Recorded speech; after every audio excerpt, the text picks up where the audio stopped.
Hey, this is Chris with Destination Art, and today I am painting this rose in watercolor. And here is the reference photo. I took this picture of a rose. I had to get a strange angle because I have three painting goals right now. One is to do florals just because I absolutely love it. One, to do landscape paintings because I want to travel and paint.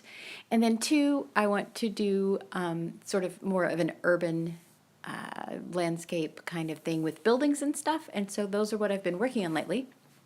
I think I might even put together some playlists for that, so I think that might be fun. Anyway, so this rose, I tried to get that angle because I wanted to get the most simplified version of a rose. So I have a whole sketchbook that I've started where I'm practicing roses because I've decided I for those three technical things that I'm working on that I would like to practice them more often. So I have a specific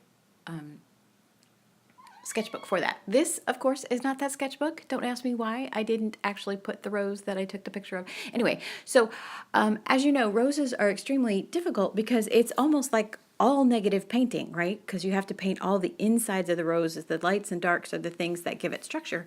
And I am having a devil of a time trying to figure out how to do it so I could teach it, right? So I took the camera and I really tried to get the angle where it was the simplest. So I think there's only like 5 or 6 petals that you actually see in this angle of the rose. So I tried to get the rose that I took a picture of. It had sort of a whitish greenish sort of attachment to the base of the flower part. So anyway, so I tried to represent that. And here I am trying to get or do the leaves around it. So I find it really helps to have a reference photo. Of course, I'm not looking at the reference photo while I'm painting it. So I use the reference photo to draw, which is great because I have drawing challenges as well. I mean, like totally challenged. So I have drawing challenges as well, and having the reference photo really helped, I think, make the leaves more interesting. The other thing that I thought was interesting is there was a little tip, or the tips of those petals, no, the leaves, they had a touch of red in them. So I added that. Just one of them, my cat is shuffling around here if you hear anything. One of them, the lower one, the thin lower one on the left, I put the most red in that one, and the other two I just barely touched it.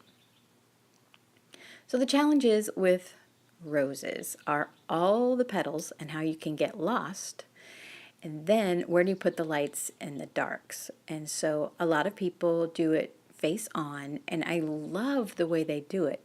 Emma LaFave, she does it fabulous. A couple other people, Jerry Lee, is that what it is? Yeah, Jerry Lee.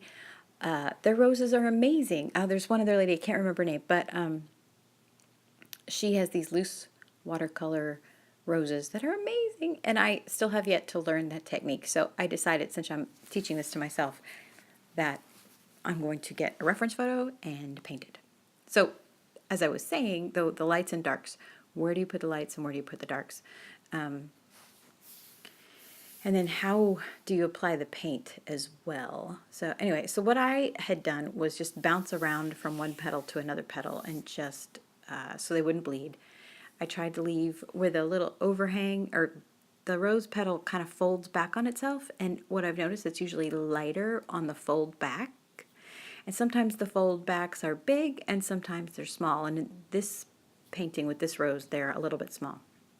So that back petal, I'm trying to get a little bit of shadow now, because reading what one is in front of the other one, the values really help you with that in the shadows. And then I put a pink purple down, and it was a little bit dark, so I started lifting it up. But the good thing about that is you still leave a little bit of pigment behind. So even though it's not in your face, it's still kind of noticeable, which is a good thing. I like that. I watched somebody do a tulip one time, and they painted it with green at first, and then it turned out to be a red tulip. It was amazing. So anyway, all right. So I thought I thought I might have drawn a little wonky because that's sometimes what I do. So here I am adding just a little more weight and like another little petal around the back. And here's the final painting. I hope you have a great day. Please like and subscribe and have a great day.